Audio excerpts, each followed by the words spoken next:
जय हिंद साथियों, स्वागत है आपका self study classes with Sumit Jain YouTube channel और दोस्तों ऐप में। दोस्तों बहुत सारे स्टूडेंट को ऐप डाउनलोड नहीं करते बन रहा है या फिर कर भी लिया है तो कोर्स भी नहीं देख पा रहे हैं। तो मैं आज उनको बता दूं कि ये जो सेल्फ स्टडी क्लासेस इस प्रकार से जब आप प्ले स्टोर से करते हैं तो ये आपका वेल जो है आइकन उसमें लगा हुआ है ना। तो इस प्रकार से सेल्फ स्टडी क्लासेस आपको सर्च करना है और ऐसे आइकन में आपको ऐप मिलने वाला है। ठीक है, तो दोस्तों हम देखें कि प्ले स्टोर में आपको इस प्रकार से दिखेगा ये सेल्फ स्टडी क्लासेस। ठीक है, ये प्ले स्टोर में आपको सेल्फ स्टडी क्लासेस का ऐप दिखने वाला है।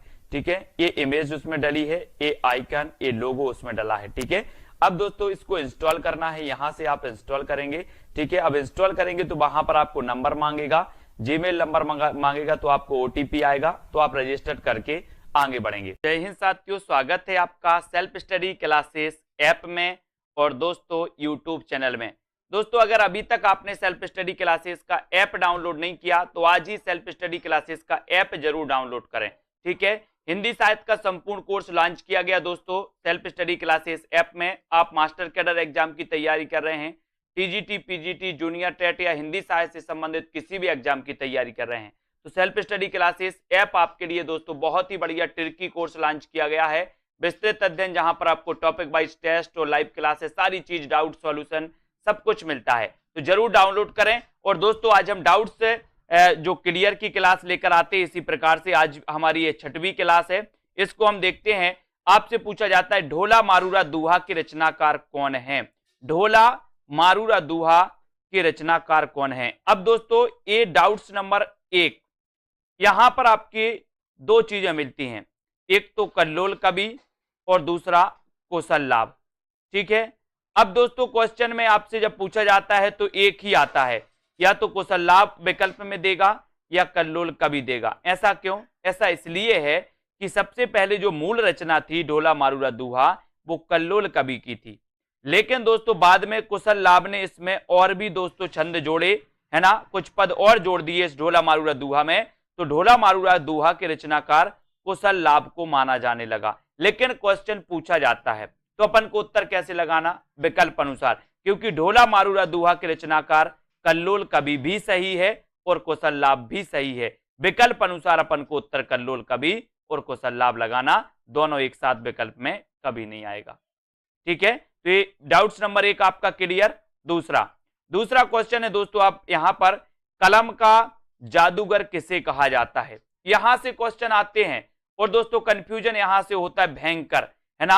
अगर ये ऐसे क्वेश्चन आपका आएगा कलम का जादूगर तो आपको याद रख लेना राम वृक्ष बेनीपुरी, ऐसे याद कर लेना, बोले वृक्ष की कलम का जादू, वृक्ष की कलम का जादू, वृक्ष की कलम का जादू, तो कलम का जादूगर अगर आए तो राम वृक्ष बेनीपुरी। लेकिन अगर आपसे पूछा जाए कि कलम का जादूगर तो राम वृक्ष बेनीपुरी, कलम का सिपाही तो लगाना प्रेमचंद, कलम का मजदूर किसे कहा जाता है तो प्रेमचंद, भाषा का जादूगर शिव पूजन सहाय को कहा जाता है, और दोस्तों शब्दों का जादूगर कमलेश्वर, शब्दों का जादूगर कमलेश्वर, और बिंब का जादूगर कहा जाता है केदारनाथ सिंह को। तो डाउट्स क्लियर, कलम का जादूगर राम वृक्ष बेनीपुरी, कलम का सिपाही प्रेमचंद को कहा जाता है। ये जीवनी अलग है दोस्तों, एक कलम का सिपाही जीवनी लिखी थी किसने? अमृत राय ने। कलम का मजदूर जीवनी लिखी थी किसने? मदन गोपाल ने। लेकिन अगर कहा जाता है, ये आपसे पूछा जाए कि कलम का सिपाही किसे कहा जाता है तो आप बताओगे प्रेमचंद को। कलम का मजदूर किसे कहा जाता है तो प्रेमचंद को।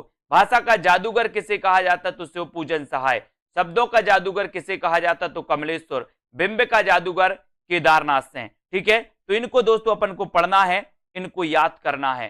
ठीक है, और कलम का जादूगर पूछा गया था तो उत्तर होगा राम वृक्ष बेनीपुरी। क्वेश्चन कैसे भी आपसे पूछ लिया जाए आपको तैयार रहना है। ठीक है, अगला डाउट्स दोस्तों अपना है कवि सम्राट किसे कहा जाता है। दो क्वेश्चन यहां से बनते हैं, कौन कौन से? एक तो आपसे पूछा जाता है उपन्यास सम्राट किसे कहा जाता है, दूसरा क्वेश्चन आपसे पूछा जाता है कवि सम्राट किसे कहा जाता। तो दोनों में डाउट्स होता है कभी कभी। तो उपन्यास सम्राट अगर आपसे पूछा जाए तो आपको लगाना है प्रेमचंद, और अगर कवि सम्राट आपसे पूछा जाए तो आपको लगाना हरिऔध।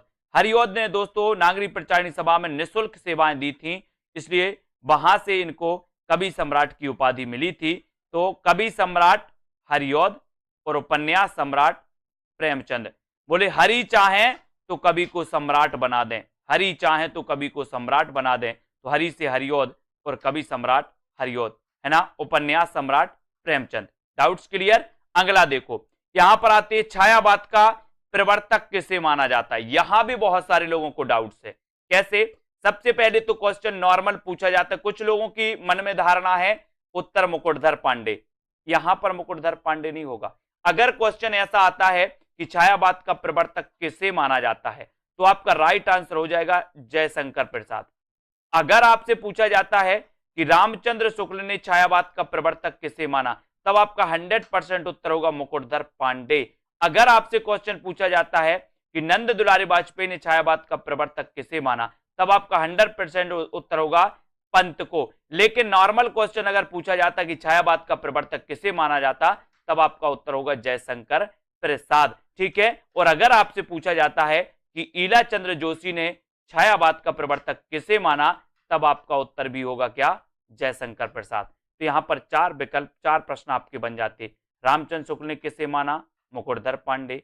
नंद दुलारी वाजपेयी ने किसे माना? पंत को। ईला चंद्र जोशी ने किसे माना? जयशंकर प्रसाद को। और नॉर्मल अगर पूछा जाता है तो जयशंकर प्रसाद। Doubts clear? बहुत बढ़िया, लाइक जरूर कर देना दोस्तों। यहां पर देखो, राग गोविंद किसकी रचना है, या राग गोविंद की रचनाकार कौन है, ऐसा क्वेश्चन आपसे आता है। तो आप दोस्तों कंफ्यूज होते किसमें? एक रचना है गीत गोविंद, और एक रचना है राग गोविंद, और एक रचना है गीत गोविंद की टीका, है ना। तो इसको आप देखो, समझो। राग गोविंद, बोले राग किया गोविंद से किसने? राग किया गोविंद से किसने? मीराबाई ने। तो राग गोविंद की रचनाकार मीराबाई होंगे कि जयदेव? बोले सर नहीं, राग तो मीराबाई ने किया गोविंद से, इसलिए राग गोविंद मीराबाई, है ना। बोले गीत गोविंद के गाए किसने? जयदेव ने, है ना। गीत गोविंद के गाए जयदेव ने, तो गीत गोविंद के रचनाकार जयदेव, राग गोविंद की रचनाकार मीराबाई। ठीक है। अब दोस्तों आपसे पूछा जाता है एक क्वेश्चन और, गीत गोविंद की टीका, गीत गोविंद की टीका, तो गीत गोविंद की टीका किसकी रचना है? तो ये गीत गोविंद की टीका मीराबाई की है। गीत गोविंद की टीका मीराबाई, गीत गोविंद जयदेव, और राग किया गोविंद से मीराबाई ने, तो मीराबाई। Clear doubts? लाइक जरूर कर देना दोस्तों। ठीक है। सरस्वती पत्रिका के संस्थापक कौन थे? अब दोस्तों यहां क्या डाउट्स होता है वो देखो। सबसे पहले तो यहां एक तो होता है संस्थापक और संपादक। संपादक में, इस संस्थापक और संपादक में डाउट्स होता आपके अंदर कि आपने पढ़ा था कि सरस्वती पत्रिका के संपादक आपने अधिकांश महावीर प्रसाद द्विवेदी को पढ़ा, लेकिन आज ये डाउट्स आपका क्लियर होने वाला है दोस्तों। अगर ऐसा क्वेश्चन आए कि सरस्वती पत्रिका के संस्थापक कौन है, संस्थापक कौन है, तब आपका उत्तर हो जाएगा क्या? चिंतामणि घोष। संस्थापक अगर पूछा जाएगा तो चिंतामणि घोष। अगर आपसे पूछा जाए कि सरस्वती पत्रिका के प्रथम संपादक कौन थे, तो प्रथम संपादक में आपका उत्तर हो जाएगा श्याम सुंदर दास। ये प्रथम संपादक थे। क्या थे? संपादक। और फिर अगर आपसे पूछा जाए कि दोस्तों सरस्वती पत्रिका के जो संपादक थे वो कौन थे, अगर ये ऑप्शन में आपके नहीं आ रहा है और महावीर प्रसाद द्विवेदी आपका दिया है, तो आप महावीर प्रसाद द्विवेदी लगाओगे। ठीक है। लेकिन ऐसा क्वेश्चन आता है कि महावीर प्रसाद द्विवेदी सरस्वती पत्रिका के संपादक कब बने, तो कब बने? 1903 में ये बने थे, है ना। प्रथम संपादक कौन थे? श्याम सुंदर दास। स्थापना किसने की थी या संस्थापक कौन थे? तो चिंतामणि घोष। एक और क्वेश्चन, सबसे पहले सरस्वती पत्रिका कहां से प्रकाशित हुई थी? तो सबसे पहले दोस्तों एक काशी से प्रकाशित हुई थी। याद रख लेना, आपके ऑप्शन में प्रयाग आएगा, है ना, लेकिन ये सबसे पहले काशी में और फिर उसके बाद प्रयाग से। ठीक है। तो ये भी आपको याद रख लेना। तो सरस्वती पत्रिका के संस्थापक कौन थे? चिंतामणि घोष। डाउट्स नंबर 1 आपका क्लियर, है ना। अब दोस्तों यहां पर आप बात करते हैं कि प्रेम और रोमांस का कवि किसे कहा जाता है।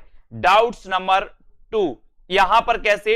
एक क्वेश्चन आपका पूछा जाता है छई रोमांस का कवि किसे कहा जाता है। दूसरा क्वेश्चन आपका पूछा जाता है प्रेम और रोमांस का कवि किसे कहा जाता है। दोनों में डाउट्स, छई रोमांस और प्रेम और रोमांस। ठीक है, तो इसको याद रख लेना दोस्तों कि प्रेम और रोमांस, प्रेम की बात आई तो बोले हमारे अंचल में भी प्रेम किया जाता है, अंचल में, है ना। और छई रोमांस का कवि कौन है, तो छई रोमांस का कवि कौन है, बच्चन। बोले बच्चन क्या करते हैं, बच्चन से बच्चे, बच्चे क्या करते, बोले छई रोमांस करते, छई रोमांस कौन करते, बच्चन। तो बच्चन से छई रोमांस के कवि कहलाते हैं, इन्हें कहा जाता है। और प्रेम और रोमांस का कवि कहा जाता है दोस्तों रामेश्वर शुक्ल अंचल को, है ना। इन्हें प्रेम और रोमांस का कवि कहा जाता है, याद रख लेना। डाउट्स नंबर 2 आपके यहां पर क्लियर हो जाता है ना। प्रेम और रोमांस का कवि रामेश्वर शुक्ल अंचल और छई रोमांस का कवि हरिवंश राय बच्चन, ठीक है। ओके, लाइक जरूर कर देना, अपने मित्रों तक ये सीरीज को जरूर दोस्तों शेयर करें। डाउट्स वाली सीरीज, हिंदी का स्टील किसे कहा जाता है, आपसे पूछा जाता है, तो आप क्या बताओगे, हिंदी का स्टील किसे कहा जाता है, बताइए। 4 विकल्प हैं, अगर आपसे उत्तर बन रहा है तो आपको जरूर बताना है।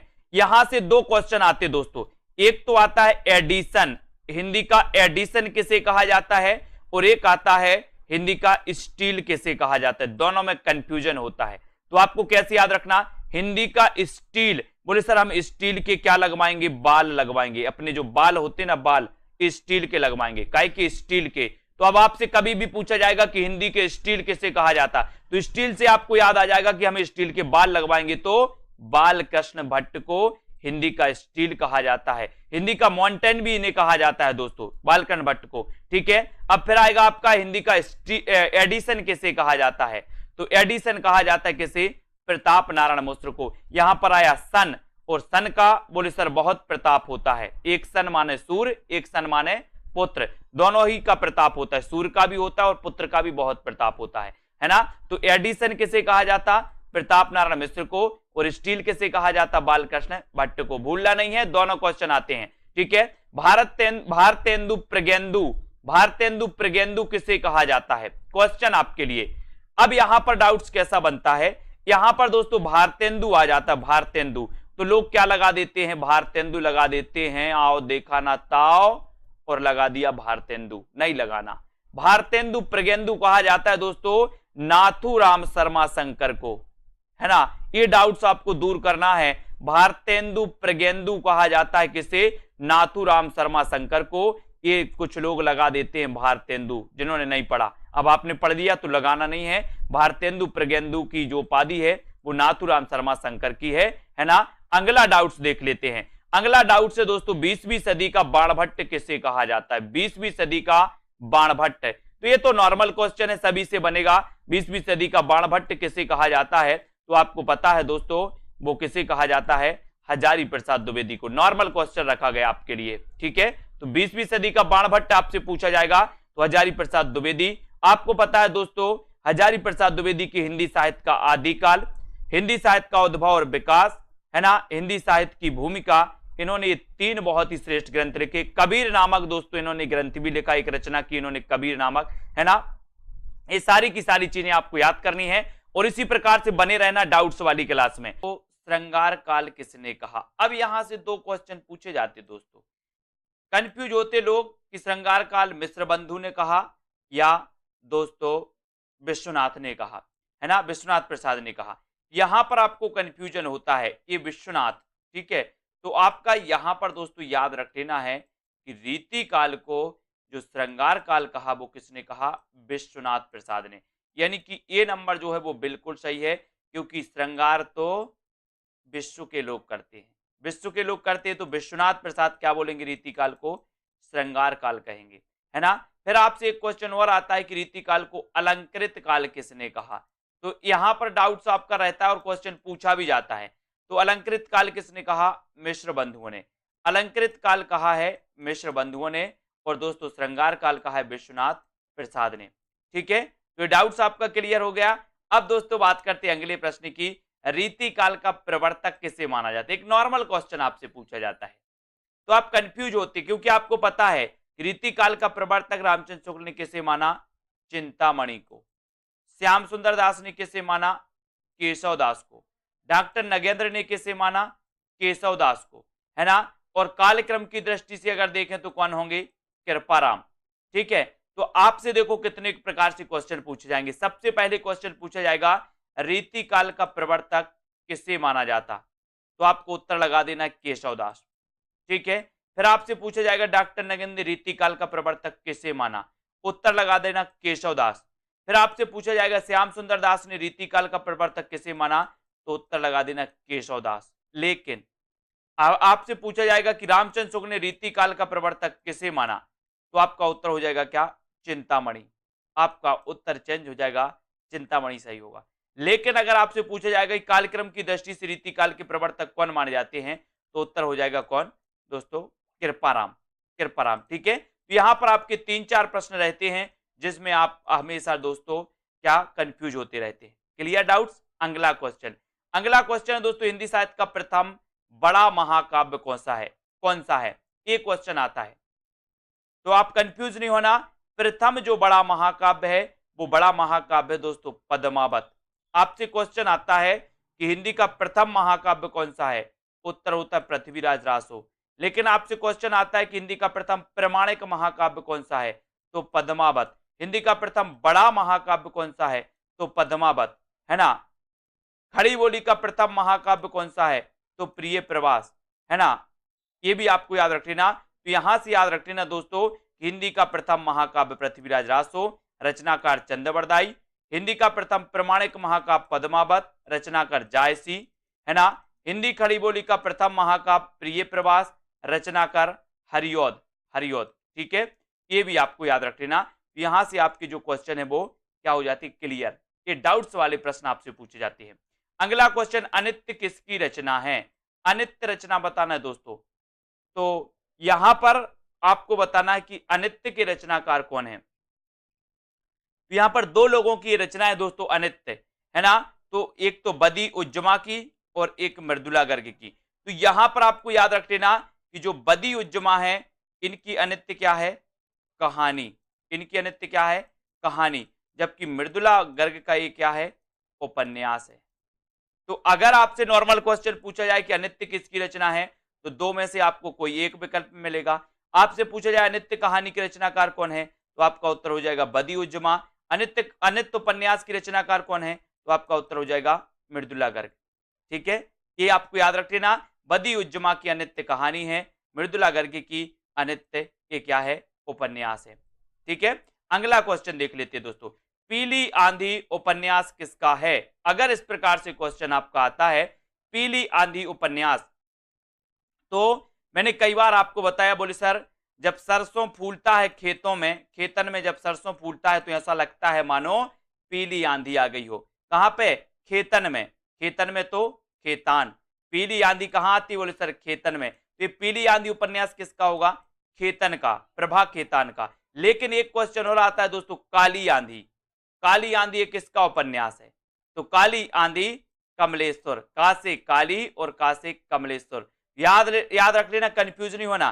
पीली आंधी और काली आंधी, पीली आंधी कहां आएगी, खेतन में तो खेतान, और काली आंधी का से काली आंधी, का से कमलेश्वर। ठीक है, तो काली आंधी उपन्यास किसका है, कमलेश्वर को। ठीक है, तो ये तो थे दोस्तों आपके डाउट्स वाले प्रश्न। ऐसे अनेकों वीडियो आएंगे। किसकी रचना है, 4 विकल्प है, महादेवी वर्मा की, दिनकर, प्रतिभा अग्रवाल या फिर अलका सरावगी। अब ऐसा अगर क्वेश्चन आता है तो कई लोग कंफ्यूज होते, कैसे कंफ्यूज होते हैं। डाउट्स नंबर 1, रश्मि और रश्मि रथी, है ना। तो रश्मि तो यहां पूछा गया, तो यहां तो उत्तर आपका महादेवी वर्मा हो जाएगा। लेकिन यहां पर रश्मि रथी पूछा जाता तो उत्तर दिनकर होता। याद रख लेना, कई लोग कंफ्यूज होते रश्मि और रश्मि रथी में। तो रश्मि महादेवी वर्मा जी की रचना है और ये महादेवी वर्मा जी की बौद्ध धर्म से प्रभावित रचना है। कई बार ऐसा भी पूछा जाता है कि महादेवी वर्मा की कौन सी रचना बौद्ध धर्म से प्रभावित है, तो ये रश्मि रचना है महादेवी जी की। ठीक है, बाकी रश्मि रथी किसकी रचना है, दिनकर की। डाउट्स नंबर 1 क्लियर है ना। अब बात करते हैं दोस्तों डाउट्स नंबर 2 की, पिता कहानी के लेखक कौन है। दोस्तों ये 3 लेखकों के द्वारा एक कहानी लिखी गई, जिनमें देखें अपन ज्ञान रंजन की भी पिता कहानी है, महीप सिंह की भी पिता कहानी है, और धीरेन्द्र अस्थाना की भी दोस्तों पिता कहानी है। तो आपको याद रख लेना, बोले पिता ज्ञान देते हैं तो ज्ञान रंजन, है ना। महीप रहते हैं या समीप रहते हैं, ऐसे कर लेना, महीप या समीप रहते हैं पिता, तो महीप सिंह की भी दोस्तों क्या है ना, ये पिता कहानी है। धीरेन्द्र अस्थाना, और दोस्तों धीरे धीरे पिता हमारा क्या करते हैं, ज्ञान बढ़ाते हैं, है ना, हमारा पालन पोषण करते हैं। तो धीरेन्द्र अस्थाना की भी पिता कहानी, तीनों की है, कंफ्यूज नहीं होना कभी, कहानी है और है ना। ज्ञान रंजन जी की पिता कहानी, महीप सिंह की पिता कहानी है, और धीरेन्द्र अस्थाना की भी पिता कहानी है। ठीक है, तो अब आपसे पूछा जाएगा पिता कहानी के लेखक कौन है, तो इन तीन में से एक विकल्प आपके सामने आएगा, उसमें उत्तर आपको टिक करना होगा। ठीक है, डाउट्स नंबर 2 आपका क्लियर। बढ़ते हैं दोस्तों अगले क्वेश्चन की ओर। वसीयत नाटक के लेखक कौन है? वसीयत नाटक।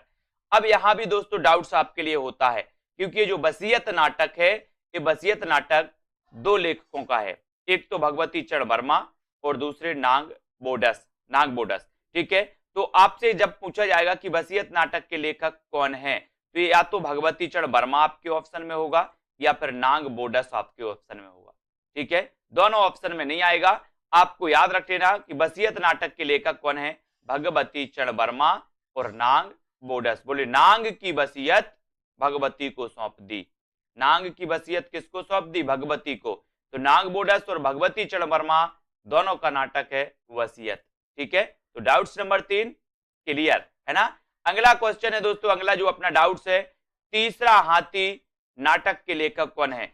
एक क्वेश्चन पूछा जाता है अंधों का हाथी और दूसरा क्वेश्चन पूछा जाता है तीसरा हाथी, दोनों में कंफ्यूजन होता है, तीसरा हाथी और अंधों का हाथी। ठीक है, तो यहां से याद रख लेना तीसरा हाथी ये दोस्तों किसका है? रमेश बख्शी का।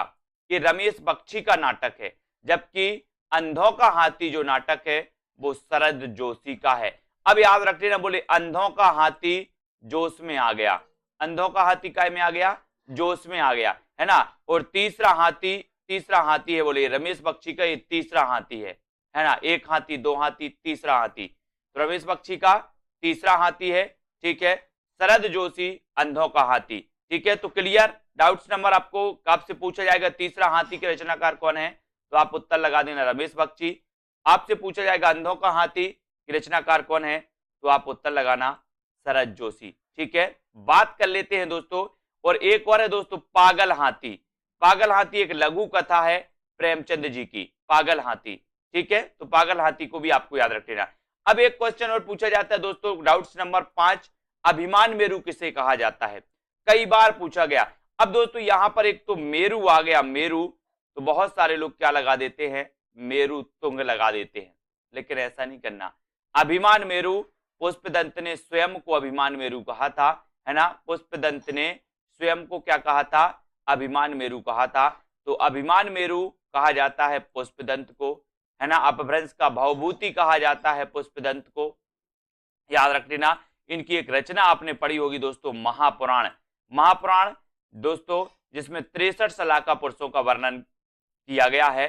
तो पुष्पदंत को अभिमान मेरू कहा जाता है, ना कि मेरू तुंग को। कंफ्यूज नहीं होना, यहाँ मेरू आया तो बहुत सारे, लगभग मान के चलो कि 50% लोग तो मेरू तुंग लगा कर आते, जिनको नहीं पता होता।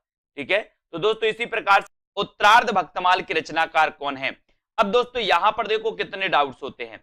आपसे एक क्वेश्चन पूछा जाता है भक्तमाल की रचनाकार कौन है, फिर पूछा जाता है उत्तरार्ध भक्तमाल के रचनाकार कौन है, फिर पूछा जाता है भक्तमाल के टीकाकार कौन है, फिर पूछा जाता है नव भक्तमाल के रचनाकार कौन है। चारों रचनाओं में आप कंफ्यूज होते हो, लेकिन याद रख लेना ये उत्तरार्ध भक्तमाल की जो रचनाकार हैं वो भारतेंदु हैं, है ना। याद रख लेना, बोले भारत में भक्तों के उत्तर देते हैं भगवान, भक्तों के उत्तर, है ना, तो भारतेंदु हो जाएगा। अगर भक्तमाल अकेला आपसे पूछा जाए तो नाभादास सही हो जाएगा। ठीक है, भक्तमाल के टीकाकार कौन है, तो उत्तर हो जाएगा क्या? प्रियादास। और आपसे पूछा जाए कि नव भक्तमाल के रचनाकार कौन है, नव भक्तमाल के, तो आप राधा चरण गोस्वामी लगा देना। ठीक है, राधा चरण गोस्वामी। तो आपके 4 प्रश्न यहां से बनते हैं। भक्तमाल के रचनाकार नाभादास, उत्तरार्ध भक्तमाल के रचनाकार भारतेंदु, है ना। फिर आपसे पूछा जाता है भक्तमाल के टीकाकार प्रियादास, नव भक्तमाल के रचनाकार कौन है, तो राधा चरण गोस्वामी। ठीक है, डाउट्स नंबर 1 क्लियर। दूसरी बात करते महापात्र किसे कहा जाता है, तो महापात्र आपको बताना है दोस्तों निराला, नरहरि बंदीजन, रहीम या फिर विद्यापति में से। तो यहां पर जो डाउट्स नंबर आपका 2 है, क्या डाउट्स होता है, जिनने नहीं पढ़ा वो महापात्र को सीधे सीधे लगा के आते हैं क्या? निराला। लेकिन आपको पता है कि निराला को महापात्र नहीं महाप्राण कहा जाता है। महाप्राण निराला को, जबकि महापात्र कहा जाता है नरहरि बंदीजन। बोले हम हरि के, नर जो हैं वो हरि के महापात्र हैं, याद रख लेना। नरहरि बंदीजन इन्हें महापात्र कहा जाता है और निराला को कहा जाता है महाप्राण। बोले हमारा महाप्राण निराला है, हमारा महाप्राण निराला है। इस प्रकार से तो डाउट्स नंबर 2 क्लियर। बात करें 3 की, उसने कहा था कि रचनाकार कौन है, आपसे पूछा जाएगा उसने कहा था कि रचनाकार कौन है। तो ये तो सबको पता है कि सर ये जो कहानी है ये फ्लैशबैक शैली में लिखी गई कहानी है और इस कहानी के जो लेखक है वो चंद्रधर शर्मा गुलेरी है ना। उसने कहा था, बुद्धू का कांटा और सुखमय जीवन, इनकी ये 3 प्रसिद्ध कहानियां मानी जाती हैं चंद्रधर शर्मा गुलेरी की। जबकि दोस्तों उसने नहीं कहा था कि रचनाकार कौन है, शैलेश मटियानी। कभी कभी आपसे पूछा जाए उसने नहीं कहा था कि रचनाकार कौन है, तो आप कहोगे यार कि ये वो ही पूछा होगा, उसने कहा था लेकिन ये गड़बड़ हो गया होगा, परीक्षक ने, प्रिंट करने वाले ने नहीं लिख दिया, अपन तो उत्तर सही लगाएं, है ना। तो ये उसने नहीं कहा था, ये दोस्तों रचना शैलेश मटियानी की, और तुमने कहा था एक रचना नागार्जुन की। तो 3 डाउट्स वाले क्वेश्चन, उसने कहा था चंद्रधर शर्मा गुलेरी, उसने नहीं कहा था शैलेश मटियानी, तुमने कहा था नागार्जुन। ठीक है, क्लियर। चौथा क्वेश्चन अपन देखते हैं दोस्तों, आदिकाल को चारण काल किसने कहा। कई बार क्वेश्चन पूछा जाता है और डाउट्स में बहुत सारे लोग दोस्तों क्या कर देते हैं, गलत कर देते हैं। तो आदिकाल को चारण काल दोस्तों 2 विद्वानों ने कहा है, एक तो रामकुमार वर्मा ने और दूसरा गिरियर्सन ने। तो अब आप कंफ्यूज नहीं होना, विकल्प में एक ही आएगा, या तो रामकुमार वर्मा आपसे दिया जाएगा या फिर गिरियर्सन आपको दिया जाएगा। ठीक है, तो आदिकाल को चारण काल रामकुमार वर्मा ने भी कहा है और गिरियर्सन ने भी कहा है। ठीक है, क्लियर।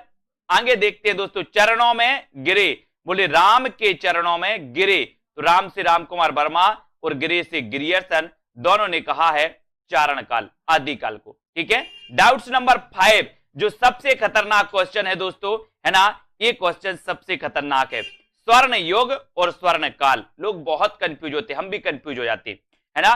तो स्वर्ण युग किसने कहा और स्वर्ण काल किसने कहा, तो यहां याद रख लेना दोस्तों, ये मैंने आपको सुधार के दिया है कि स्वर्ण युग जो कहा है वो कहा है श्याम सुंदर दास ने, और स्वर्ण काल जो कहा है वो स्वर्ण काल कहा है किसने, गिरियर्सन ने। इसको आपको याद रख लेना है।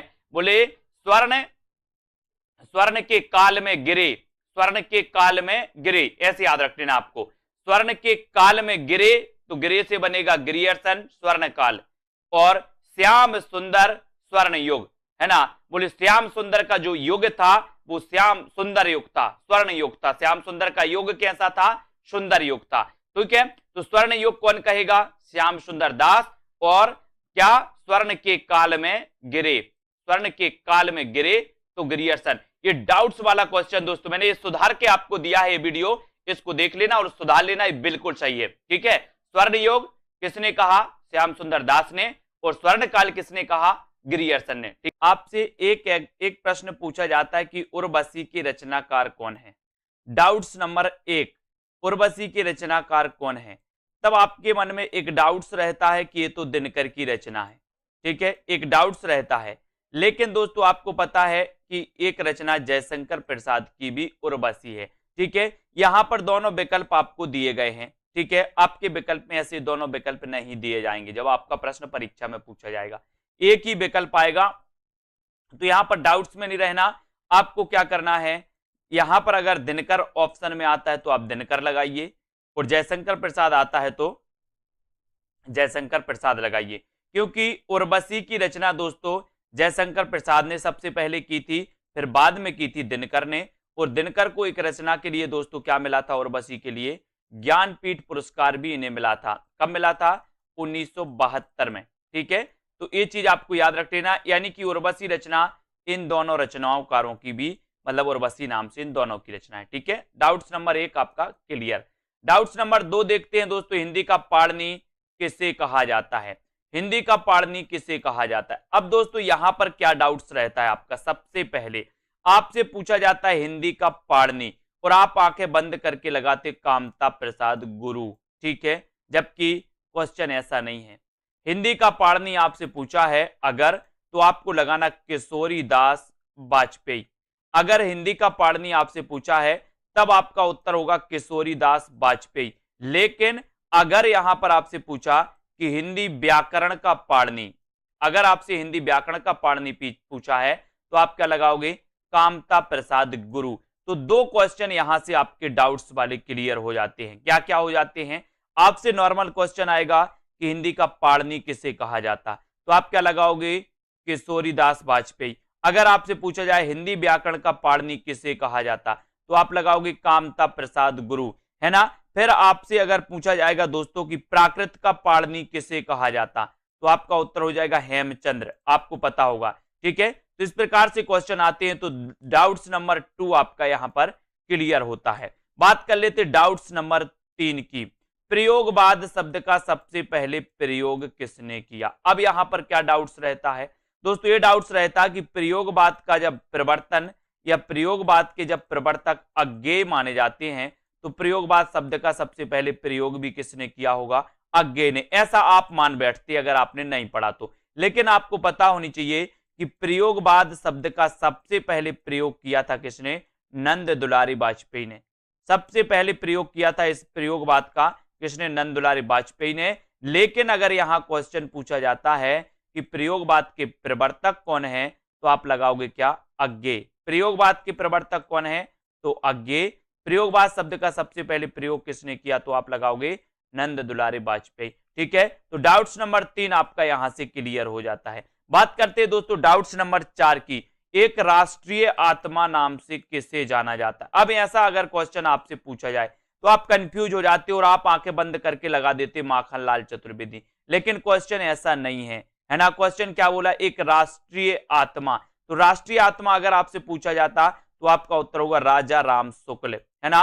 अगर आपसे पूछा जाएगा एक राष्ट्रीय आत्मा नाम से किसे जाना जाता, तो आप लगाते राजा राम शुक्ल। अगर आपसे पूछा जाता कि एक भारतीय आत्मा, एक भारतीय आत्मा नाम से किसे जाना जाता, तो आप क्या लगाते दोस्तों, माखनलाल चतुर्वेदी। तो जो दो प्रश्न डाउट्स वाले आते हैं, आपसे पूछा जाएगा एक भारतीय आत्मा किसे जाना जाता, तो आप माखनलाल चतुर्वेदी लगाना, और एक राष्ट्रीय आत्मा नाम से किसे जाना जाता, तो आप क्या लगाओगे, राजा राम शुक्ल। तो डाउट्स नंबर 4 आपका बिल्कुल क्लियर। ठीक है, डाउट्स नंबर 5 है ना, अपभ्रंश का भवभूति किससे कहा जाता है। अपभ्रंश का भवभूति किसे कहा जाता है, तो यहां पर दोस्तों दो चीजें बनती हैं। एक तो पूछा जाता है अपभ्रंश का वाल्मीकि, है ना, एक अपभ्रंश का वाल्मीकि पूछा जाता है।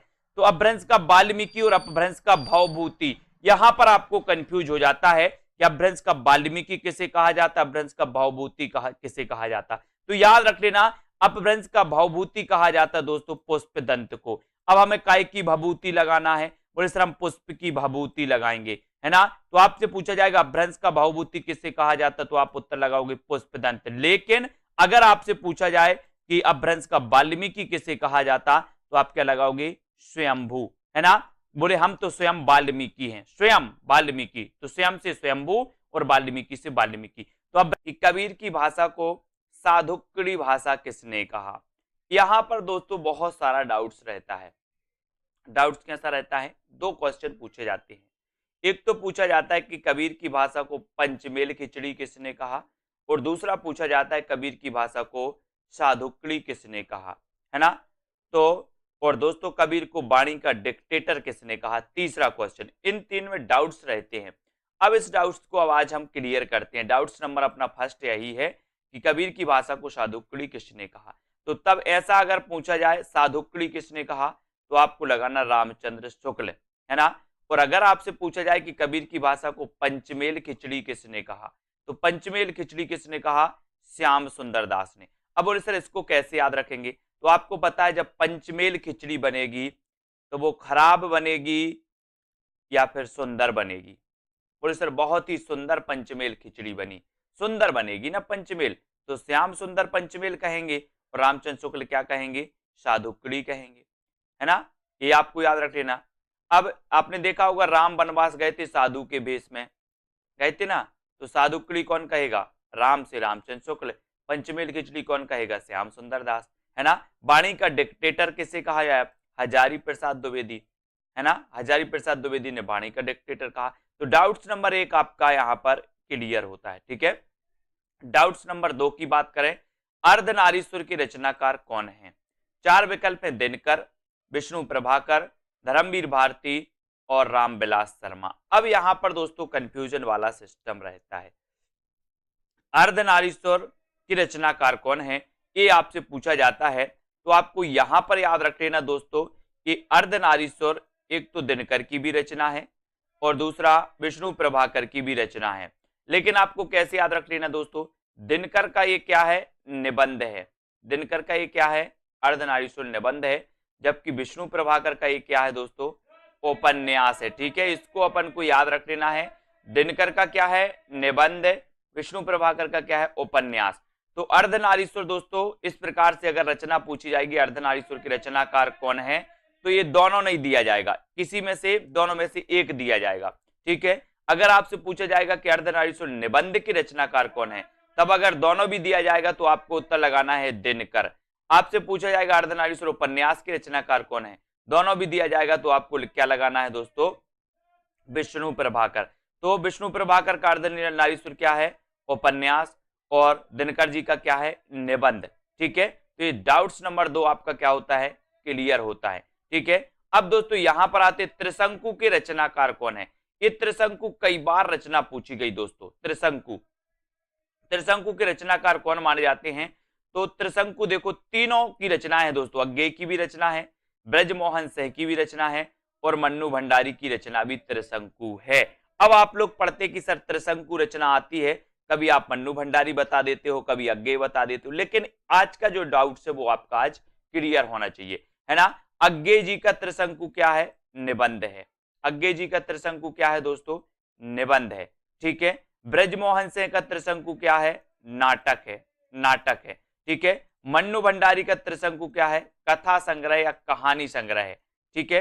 तो यहां पर आपको डाउट्स नहीं करना। आपसे अगर पूछा जाए कि त्रिशंकु कहानी संग्रह की लेखिका कौन है या लेखक कौन है, तो मन्नू भंडारी, ठीक है। अगर आपसे पूछा जाए त्रिशंकु नाटक किसका है, तो आप बताओगे ब्रजमोहन सिंह।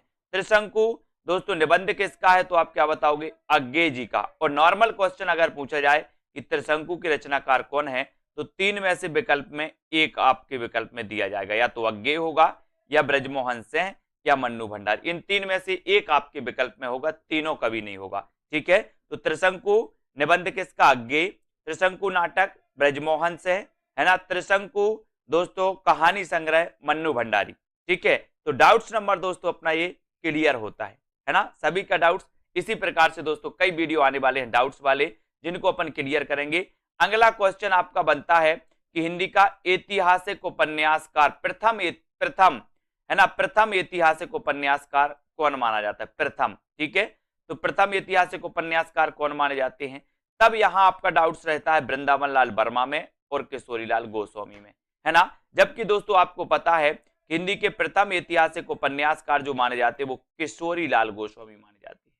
कौन माने जाते हैं, किशोरीलाल गोस्वामी माने जाते हैं। जबकि अगला ही क्वेश्चन पूछा जाता है कि हिंदी में ऐतिहासिक कहानी परंपरा के जो जनक माने जाते हैं वो कौन माने जाते हैं। ऐतिहासिक कहानी के जनक कौन माने जाते हैं, वृंदावन लाल वर्मा। जबकि हिंदी के प्रथम ऐतिहासिक उपन्यासकार माने जाते हैं कौन, किशोरीलाल गोस्वामी, है ना। तो इसको याद रख लेना, इसका उत्तर आपका क्या होगा, हिंदी के प्रथम ऐतिहासिक उपन्यासकार किशोरीलाल गोस्वामी। जबकि हिंदी के प्रथम कहानी हिंदी की दोस्तों ऐतिहासिक कहानी के जो जनक माने जाते, ऐतिहासिक कहानी के जो जनक माने जाते वो वृंदावन लाल वर्मा, ठीक है। वृंदावन लाल वर्मा को ऐतिहासिक कहानियों की परंपरा का जनक माना जाता है, याद रख लेना।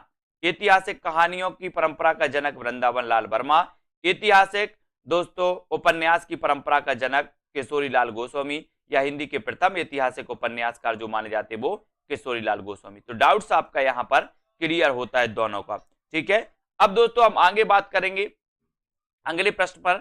एक क्वेश्चन पूछा जाता है, कठिन काव्य का प्रेत किसे कहा जाता है, कठिन काव्य का प्रेत किसे कहा जाता है। और दूसरा क्वेश्चन पूछा जाता है, कठिन गद्य का प्रेत किसे कहा जाता है। दोनों में लोग कंफ्यूज होते हैं, कठिन काव्य का प्रेत और कठिन गद्य का प्रेत। तो यहां पर एक चीज आपको याद रखनी है कि दोस्तों काव्य अगर पूछा जाए तो काव्य का प्रेत आपका उत्तर होगा केशव दास। और अगर काव्य की जगह गद्य पूछा जाए तो गद्य में आपका उत्तर होगा अज्ञेय। कॉमन सेंस कैसे लगाओगे? बोले सर केशव दास ने काव्य ही लिखा है, केशव दास ने क्या काव्य रचना ही की है, तो कठिन काव्य का प्रेत केशव दास को ही कहा जाएगा। जबकि दोस्तों अज्ञेय ने आपने काव्य रचना भी की है ना, गद्य में भी इन्होंने दोस्तों रचनाएं की हैं। तो कठिन गद्य का प्रेत अज्ञेय, कठिन काव्य का प्रेत केशव दास। दो क्वेश्चन यहां पर डाउट्स वाले बनते हैं और दोनों क्वेश्चन आते परीक्षा में हमेशा गलत होते हैं डाउट्स में। कठिन काव्य, तो काव्य किसने लिखा? केशव दास ने, तो केशव दास है ना। कठिन गद्य, तो गद्य दोस्तों अज्ञेय है ना, याद रख लेना, यहां से क्वेश्चन आते हैं।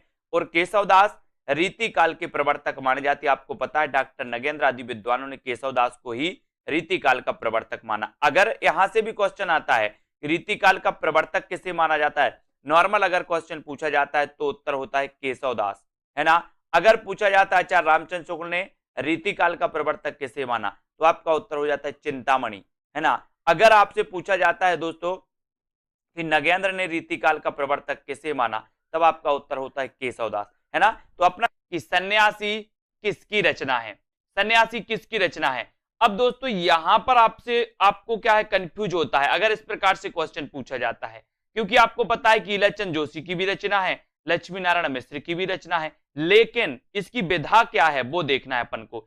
ईलाचंद्र जोशी की जो सन्यासी रचना है इसकी विधा है दोस्तों उपन्यास, यानी कि ये ईलाचंद जोशी का क्या है उपन्यास है, जबकि ये लक्ष्मी नारायण मिश्र का क्या है नाटक। के नाटक आपको पता है, बोले सर लक्ष्मी के नाटक में है ना, लक्ष्मी का नाटक छोड़ के लोग क्या बन जाते हैं सन्यासी बन जाते। लक्ष्मी का नाटक, तो लक्ष्मी नारायण मिश्र नाटक से नाटक है और सन्यासी बन जाते, तो सन्यासी इनका नाटक है ना। ईलाचंद जोशी का ये सन्यासी क्या है उपन्यास, ठीक है, इसको देखेंगे। अब दोस्तों दूसरा आपका डाउट से मुक्ति पथ ये किसकी रचना है। अब मुक्ति पथ के बारे में दोस्तों आपको दिख रहे होंगे उदय शंकर भट्ट, ईलाचंद जोशी और अभय मौर्य, ये तीन लोगों की रचना है। अगर ऐसा क्वेश्चन आएगा तो ये क्वेश्चन गलत होगा, क्योंकि उदय शंकर भट्ट की भी रचना है, ईलाचंद जोशी की भी है, अभय मौर्य की है। लेकिन अगर आपसे पूछा जाएगा कि मुक्ति पथ नाटक किसका है, तो आपका उत्तर उदय शंकर भट्ट होगा। आपसे पूछा जाएगा मुक्ति पथ उपन्यास किसका है, तो उपन्यास दोस्तों ईलाचंद जोशी का भी है और अभय मौर्य का भी उपन्यास ही है इसी नाम से। तो मुक्ति पथ उपन्यास ईलाचंद जोशी और दोस्तों अभय मौर्य, इसको आपको याद रख लेना। उदय शंकर भट्ट का मुक्ति पथ क्या है नाटक है, ईलाचंद जोशी का क्या है उपन्यास है, अभय मौर्य का क्या है उपन्यास है। तो आपसे पूछा जाएगा अगर कि मुक्ति पथ उपन्यास किसका है, तो इन दो में से एक ऑप्शन में मिलेगा, या तो ईलाचंद जोशी या फिर अभय मौर्य, ठीक है, इसको याद रखना।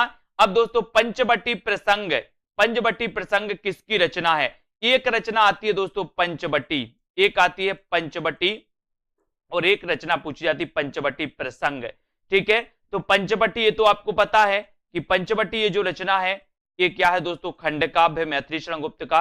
लेकिन पंचवटी प्रसंग, पंचवटी प्रसंग के रचनाकार कौन है, तो वो है निराला, ठीक है। आपको पता है निराला छायावाद के आधार स्तंभ में माने जाते हैं। तो पंचवटी प्रसंग निराला और मैथिली शरण गुप्त की रचना पंचवटी। आज से दोस्तों आपका ये डाउट्स भी क्लियर, अब याद रख लेना पंचवटी निराला, पंचवटी प्रसंग, पंचवटी मैथिली शरण गुप्त, पंचवटी प्रसंग निराला, ठीक है।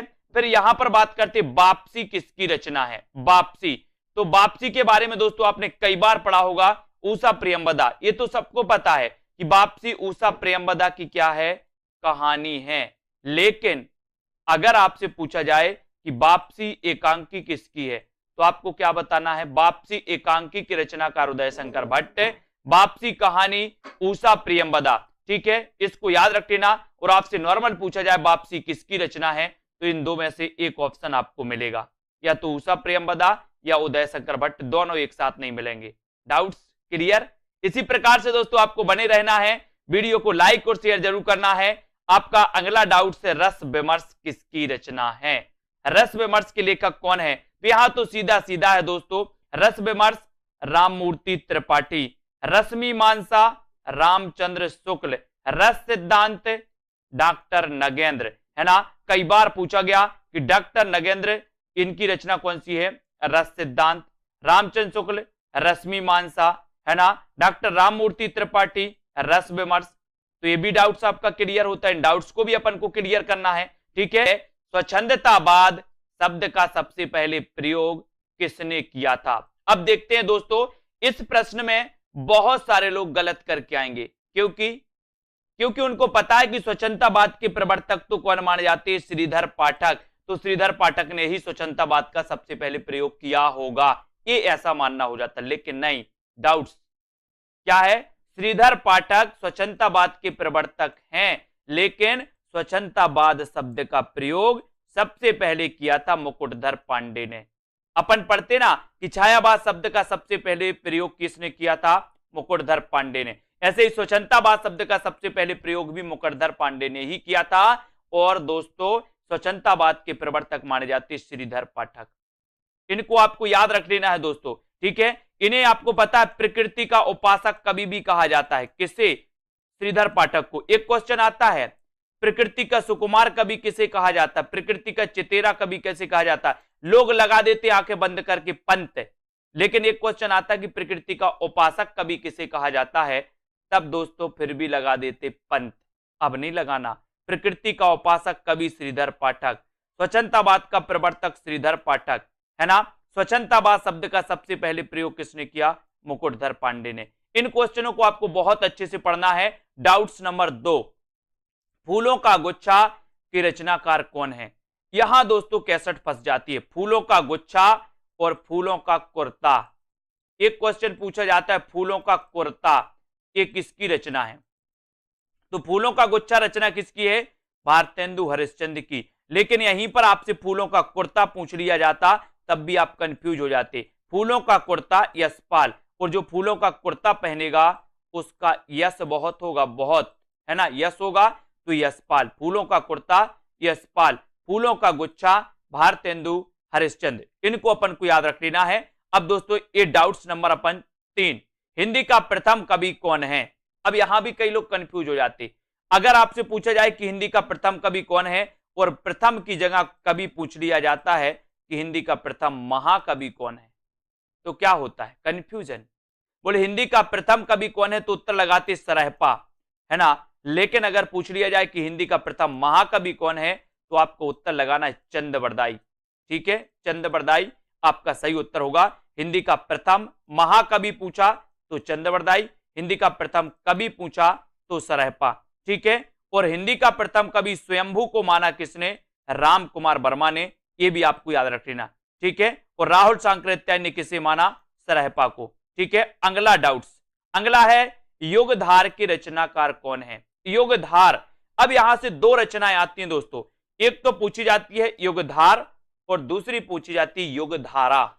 अब इनको आपको दोस्तों क्या करना है? अच्छे से पढ़ लेना है। युगधारा, बोले युग की धारा में नांग बह गया। कौन बह गया? युग की धारा में, युग की धारा में नांग बह गया। तो याद रख लेना, तो युग की अगर धारा आ की मात्रा लगी हो, धारा की बात हो तो उत्तर हो जाएगा नागार्जुन, और धार की बात हो तो सोहनलाल द्विवेदी। युगधार, युगधार के लेखक कौन है? सोहनलाल द्विवेदी। युगधारा के लेखक कौन है? नागार्जुन, ठीक है। तो दोनों चीजें क्लियर। युगधार पूछा जाएगा तो आप क्या लगाओगे? सोहनलाल द्विवेदी। युगधारा पूछा जाएगा तो आप क्या लगाओगे? नागार्जुन। इनका वास्तविक नाम क्या था पता है? वैद्यनाथ। किसका? नागार्जुन का। और वैद्यनाथ द्विवेदी आपको पता है किसका नाम था? उपनाम हजारी प्रसाद द्विवेदी का उपनाम भी वैद्यनाथ द्विवेदी था, है ना। ये भी याद रख लेना। नागार्जुन यात्री नाम से लिखते थे दोस्तों मैथिली में, ये भी याद रखेंगे। तो आपने क्या याद किया? युगधारा नागार्जुन, युगधार सोहनलाल द्विवेदी। क्लियर। अगला डाउट्स, अगला डाउट से समय देवता के रचनाकार कौन है? तो आप सीधे सीधे क्वेश्चन लगाना, बताइए। अगर आपको बनता है तो उत्तर जरूर बताएं, समय देवता के रचनाकार कौन है? तब दोस्तों आपका राइट आंसर होता है कि समय देवता के संरचनाकार कौन है? नरेश मेहता। लेकिन एक क्वेश्चन यही और पूछा जाता है, साहित्य देवता। एक पूछा जाता है साहित्य देवता, साहित्य देवता के रचनाकार कौन है? अब दोस्तों ये साहित्य देवता क्या है? निबंध है। और ये निबंध किसका है? मैंने आपको कई बार बताया कि साहित्य देवता को माखन खवाना है और समय देवता है इसलिए लोग नरेश बन जाते हैं। बोले वो नरेश बन गया, बोले समय देवता है ना। तो समय देवता ये लंबी कविता है दोस्तों किसकी, नरेश मेहता की। और साहित्य देवता के रचनाकार कौन है, माखनलाल चतुर्वेदी। कंफ्यूजन है, कंफ्यूज नहीं होना। समय देवता नरेश मेहता और साहित्य देवता माखनलाल चतुर्वेदी। इन प्रश्नों को बहुत अच्छे तरीके से ढंग से पढ़ना है दोस्तों। एक क्वेश्चन आपसे पूछा जाता है कलम का मजदूर के रचनाकार कौन है ना। और दूसरा एक प्रश्न पूछा जाता है कलम का सिपाही के रचनाकार कौन है। दोनों में कंफ्यूज, कलम का मजदूर और कलम का सिपाही। कभी कभी कलम का सिपाही लगा पूछा जाता है तो हम कलम का मजदूर उत्तर लगा आते हैं, और कभी कभी कलम का मजदूर पूछा जाता है तो कलम का सिपाही उत्तर लगा आते हैं। ऐसा नहीं करना है। इसको देखो दोस्तों, यहां पर दिया कलम का मजदूर, तो कलम का मजदूर के रचनाकार कौन है। ये दोस्तों दोनों ही जीवनियां हैं और दोनों ही जीवनी प्रेमचंद के जीवन पर आधारित है ना। तो ये कलम का मजदूर ये जीवनी के लेखक कौन है, मदन गोपाल, है ना। और दोस्तों एक पूछा जाता है कलम का सिपाही, कलम का सिपाही, ठीक है। तो कलम का सिपाही जीवनी एक किसने लिखी, अमृत राय ने, है ना। आपको पता होगा प्रेमचंद के पुत्र का नाम था अमृत राय। प्रेमचंद जी का दोस्तों वास्तविक नाम क्या था, धनपत राय। उर्दू में किस नाम से लिखते थे, नवाब राय नाम से। प्रेमचंद इन्हें नाम दिया किसने, दया नारायण निगम ने, ठीक है। अब दोस्तों इनके पुत्र का नाम था अमृत राय। इन्होंने जीवनी लिखी थी कलम का सिपाही, याद रख लेना। अब डाउट्स में करती है कौन सी, कलम का मजदूर। अब कलम का मजदूर को याद कैसे रखना है, यहां पर आया मां से मजदूर और मां से मदन गोपाल। इतना बस आपको याद रख लेना कि सर मां से मजदूर आता है और मां से इसका उत्तर मदन गोपाल आता है। बाकी आप कलम का सिपाही अपने आप उत्तर लगा के आओगे कि अमृत राय की है। डाउट्स को क्लियर करने के लिए इतना याद रख लेना। तो डाउट्स नंबर 1 क्लियर, कलम का मजदूर मदन गोपाल, कलम का सिपाही अमृत राय, ठीक है। अगला डाउट्स आपको होता है मेरी जीवन यात्रा आत्मकथा के लेखक कौन है, मेरी जीवन यात्रा। यहां दोस्तों आपको डाउट्स होता है दो लोगों की रचना है, दो लोगों की आत्मकथा है इसी नाम से। कौन कौन की, एक तो राहुल सांकृत्यायन की है और एक है दोस्तों किसकी, एक है जानकी देवी बजाज की, ठीक है, जानकी देवी बजाज। तो आपको याद रख लेना कि एक राहुल सांकृत्यायन ऑप्शन में 2 नहीं आएगा। अब जब आपसे इस प्रकार से प्रश्न आएगा कि मेरी जीवन यात्रा आत्मकथा किसकी है, तो या तो ऑप्शन में राहुल सांकृत्यायन होगा या जानकी देवी बजाज होगा, ठीक है। तो आपको याद रख लेना, बोले मेरी जीवन यात्रा बजाज गाड़ी से प्रारंभ हुई। कौन सी गाड़ी, बजाज गाड़ी से। नहीं तो ऐसा कर लेना, बोले मेरी नहीं, मेरी जानकी जीवन यात्रा बजाज गाड़ी से प्रारंभ हुई थी, ऐसे याद कर लो, ये जल्दी याद हो जाती। तो जानकी देवी बजाज, ठीक है, और राहुल सांकृत्यायन। तो डाउट नंबर 2 आपका क्लियर, दोनों की आत्मकथा एक ही नाम से है, ठीक है। अगला क्वेश्चन है दोस्तों अर्ध कथा किसकी आत्मकथा है, अर्ध कथा और अर्ध कथानक, है ना। इस प्रकार से दोस्तों अपन देखते हैं तो अर्ध कथानक एक दोस्तों बनारसी दास जैन की है। आपको पता होगा हिंदी की प्राचीन आत्मकथा मानी जाती है, कौन सी, अर्ध कथानक, ठीक है, अर्ध कथानक ये बनारसी दास जैन की। और कहीं कहीं इसको आपको अर्ध कथा लिखा भी मिल जाएगा बनारसी दास जैन की, तो कंफ्यूज नहीं होना, ये बनारसी दास जैन की अर्ध कथानक भी है और अर्ध कथा भी लिखा मिल जाता है। लेकिन दोस्तों अर्ध कथा एक नगेंद्र की भी आत्मकथा है। अब इसमें अपन कभी कभी कंफ्यूज हो जाते हैं, है ना, क्योंकि ऑप्शन में होता है बनारसी दास जैन ना होकर के बनारसी दास चतुर्वेदी होता है, तो हम क्या लगा देते, बनारसी दास चतुर्वेदी ही लगा देते, जैन और चतुर्वेदी में वो हो जाता है ना। तो याद रख लेना अर्ध कथानक हिंदी की प्राचीन आत्मकथा मानी जाती है, ये बनारसी दास जैन की है ना। और अर्ध कथा ये डॉक्टर नगेंद्र की दोस्तों है। और बनारसी दास जैन और बनारसी दास चतुर्वेदी इनमें कंफ्यूज नहीं होना आपको, ठीक है। तो आपका यहां पर डाउट्स क्लियर कि सर बनारसी दास जैन की अर्ध कथानक, डॉक्टर नगेंद्र की अर्ध कथा, और दोस्तों यहां पर बनारसी दास जैन और बनारसी दास चतुर्वेदी में कंफ्यूज नहीं होना, ठीक है। अगला क्वेश्चन देखो, अगला हिंदी का प्रथम दैनिक समाचार पत्र कौन सा है, यहां भी लोग कंफ्यूज होते हैं। आपसे पूछा जाता है कि हिंदी का प्रथम समाचार पत्र कौन सा है, आप बिल्कुल लगाते हो उदंत मार्तंड। लेकिन आपसे पूछा जाता है कि हिंदी का प्रथम दैनिक समाचार पत्र कौन सा है, तब भी आप उदंत मार्तंड लगा आते हो, ऐसा नहीं करना। आपसे पूछा जाए कि हिंदी का प्रथम समाचार पत्र कौन सा है, आप क्या लगाओगे, उदंत मार्तंड। आपसे पूछा जाए कि हिंदी का प्रथम साप्ताहिक समाचार पत्र कौन सा है, तो आप क्या लगाओगे, उदंत मार्तंड। लेकिन अगर आपसे पूछा जाए कि हिंदी का प्रथम दैनिक समाचार पत्र कौन सा है, तो आपको उदंत मार्तंड नहीं लगाना, क्योंकि जो प्रथम दैनिक समाचार पत्र था वो था कौन सा, समाचार सुधावर्षण, है ना। इसके संपादक थे श्याम सुंदर सेन। ठीक है, इसको याद रख लेना दोस्तों, श्याम सुंदर सेन, ये समाचार सुधावर्षण। ठीक है, और उदंत मार्तंड ये आपको याद रख लेना। ठीक है, ये दोस्तों ये हिंदी का प्रथम है ना, और ये साप्ताहिक है, और ये हिंदी का प्रथम दैनिक समाचार पत्र है। डाउट्स क्लियर, आगे बढ़ते हैं। अगला क्वेश्चन यहां, मिट्टी की बारात के रचनाकार कौन है, मिट्टी की बारात। अब यहां पर दोस्तों कंफ्यूज आपके लिए होता है, एक तो ए कि कुछ लोग बोलते हैं सर शिवमंगल से सुमन की रचना है, बिल्कुल है। कुछ लोग बोलते हैं त्रिलोचन की रचना है, बिल्कुल है। दोनों की रचना है दोस्तों ये।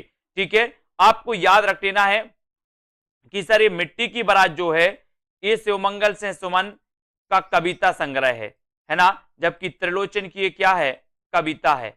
याद रख लेना, मिट्टी की बारात। कभी आपसे पूछा जाए कि मिट्टी की बारात के रचनाकार कौन है, तो आपका ऑप्शन में एक ही होगा अगर इस प्रकार से क्वेश्चन आएगा।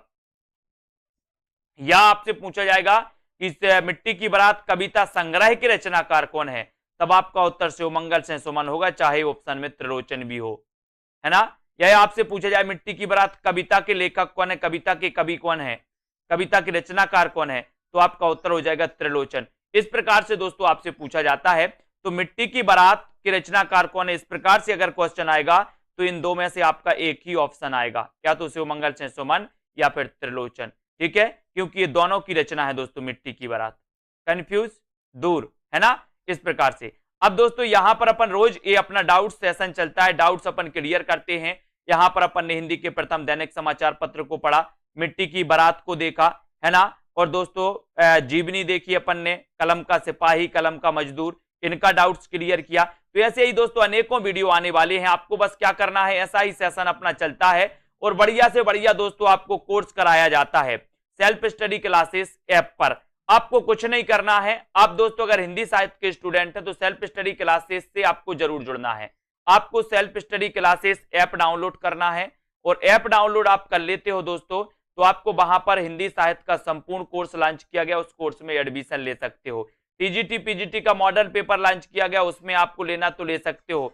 3000 प्रश्नों की टेस्ट सीरीज लॉन्च की गई है, उसमें अगर आपको प्रैक्टिस करना है, अपना आकलन करना है, तो आप उसमें एडमिशन ले सकते हो। ठीक है, तो बम्पर तरीके से दोस्तों आपको जहां पर यूट्यूब में बहुत सारा मटेरियल दिया जाता है इस चैनल्स के माध्यम से, वहीं ऐप पर भी दोस्तों आपको बहुत सारी चीजें प्रोवाइड की जाती है, जहां पर ट्रिकी वीडियो, विस्तृत अध्ययन, टॉपिक वाइज टेस्ट, ये सारी चीजें मिलती हैं। ठीक है, तो जरूर जुड़े, नीचे नंबर चल रहा है तो नंबर पे भी संपर्क कर सकते हैं। और दोस्तों जुड़े रहें, वीडियो को लाइक और अपने मित्रों तक शेयर जरूर करें। जय हिंद। बहुत सारे स्टूडेंट को ऐप डाउनलोड नहीं करते बन रहा है, या फिर कर भी लिया है तो कोर्स भी नहीं देख पा रहे हैं, तो मैं आज उनको बता दूं कि ये जो सेल्फ स्टडी क्लासेस इस प्रकार से जब आप प्ले स्टोर से करते हैं तो ये आपका वेल जो है आइकन उसमें लगा हुआ है ना। तो इस प्रकार से सेल्फ स्टडी क्लासेस आपको सर्च करना है और ऐसे आइकन में आपको ऐप मिलने वाला है। ठीक है, तो दोस्तों हम देखें कि प्ले स्टोर में आपको इस प्रकार से दिखेगा ये सेल्फ स्टडी क्लासेस। ठीक है, ये प्ले स्टोर में आपको सेल्फ स्टडी क्लासेस का ऐप दिखने वाला है। ठीक है, ये इमेज उसमें डली है, ये आइकन, ये लोगो उसमें डला है। ठीक है, अब दोस्तों इसको इंस्टॉल करना है, यहां से आप इंस्टॉल करेंगे। ठीक है, अब इंस्टॉल करेंगे तो वहां पर आपको नंबर मांगेगा, जीमेल नंबर मांगेगा, तो आपको ओटीपी आएगा, तो आप रजिस्टर करके आगे बढ़ेंगे।